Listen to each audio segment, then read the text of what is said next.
Novi Mondeo je lahko vaš za dobrih 25 ur, s popustom celo samo za 19. Zakaj bi potem dali 45 ur za takšnega? S popustom 38. Ja, zato ker je razlika med tem in tistim podobna vožnji s staro gomulko ali pa z novim Siemensovim vlakom. Tole je skoraj najboljša različica Mondea. Karavan pomeni, da je veliko prostora, samodejni menjalnik in cel kup opreme, da je veliko udobja. Motor s 132 kW moči, da je veliko avtocestne lahkotnosti in štirikolesni pogon veliko zimske varnosti.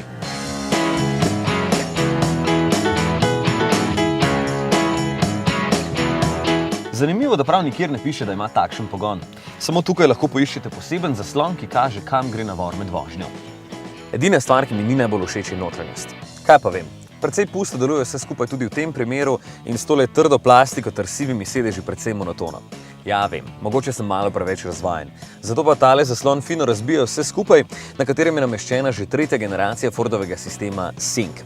Bolj intuitivno je vse skupaj in precej bolj odzivno.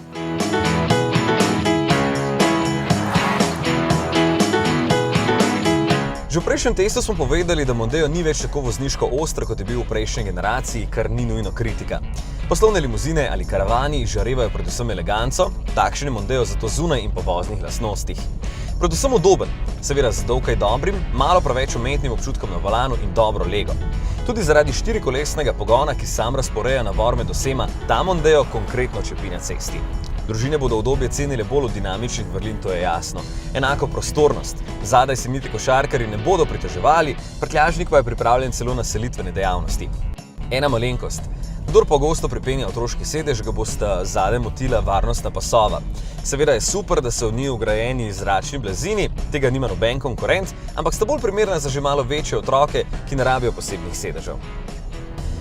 Seveda tako zmogljivega motorja nujno ne potrebujete, je pa res, kot pravijo, da od viška tudi ne boli glava. Tega priporočam zaradi uglajenosti in prožnosti, vedno lepo potegne, če ste pogosto na avtocestah in dolgih poteh, potem je odlična izbira. Porabi okoli 7,5 litrov in tudi menjalnik je super, smo ga že večkrat pohvalili. Edino, kar mi gre na živce, je, da je zadnji položaj namenjen športnemu programu, ker pri prvem prestavljanju vedno prestavim tja. Potem pa me visoki vrtljaji opomnijo, da bi bil program Drive boljši.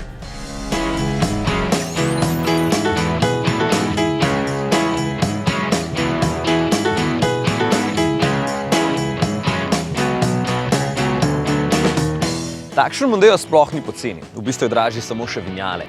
Če se vam splača doplačati 3670 € za štirikolesni pogon, pa boste tudi najbolj vedeli sami. Že v osnovi je avto zato 100 kg težji, malenkost slabše pospešuje in tudi malenkost več porabi. V večini primerov se bo obnašal kot klasični Mondeo s pogonom na sprednji kolesi. Ko pa bo podlaga spolzka, no, takrat pa vam ne bo več žal nobenega evra.